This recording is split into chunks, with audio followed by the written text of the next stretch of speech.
ఇలా 10 నిమిషాల్లో పనస్తనాలతోటి బజ్జీ ఎలా ప్రిపేర్ చేయాలో చూద్దాం రండి.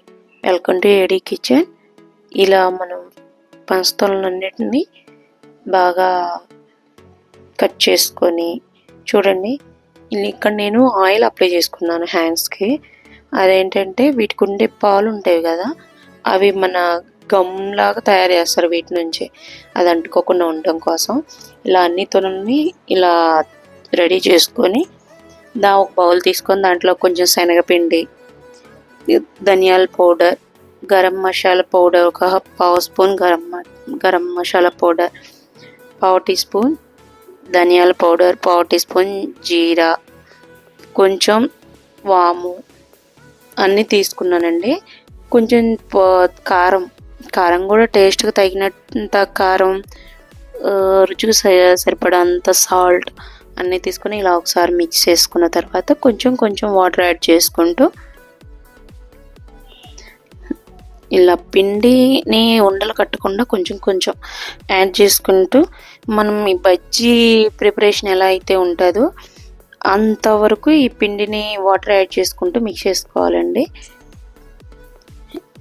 చూడండి,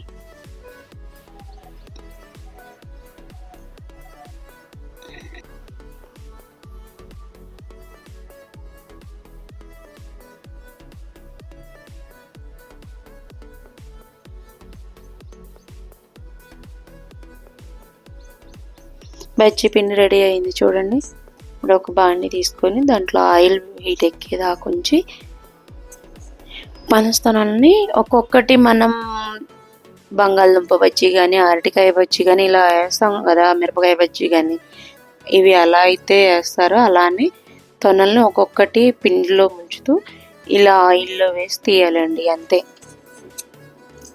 ఇవి పిల్లలు కూడా చాలా ఇష్టంగా తింటారండి, ఎందుకంటే లోపల స్వీట్గా, బయట కొంచెం సాల్టీగా స్పైసీగా ఉంటుంది కదా, అందుకని చాలా బాగా తింటారు. పనస్తనాలని కొంతమంది పిల్లలు అలానే తినాలి అంటే ఇష్టపడరు. ఒకసారి ఇలా చేసి పెట్టి చూడండి, మళ్ళీ కావాలని అడుగుతారు.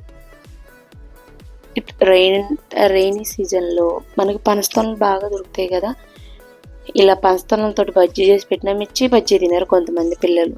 ఇలా పనస్తనాలతో బజ్జీ చేసి పెడితే చాలా ఇష్టంగా తింటారు.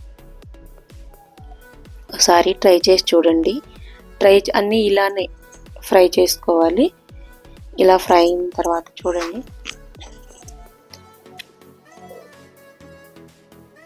అన్నీ ఇలా రెడీ చేసుకున్న తర్వాత ఒక్కొక్కటి చూడండి ఎంత బాగా వచ్చాయో. లోపల స్వీట్గా, బయట సాల్ట్ స్పైసీగా చాలా బాగుంటాయండి. వేడిగా తింటే ఇంకా బాగుంటాయి. ఓసారి మీరు ట్రై చేస్తే ఎలా ఉన్నాయో కామెంట్ రూపంలో చెప్పండి. ప్లీజ్ సబ్స్క్రైబ్, మన ఛానల్ని సపోర్ట్ చేయండి.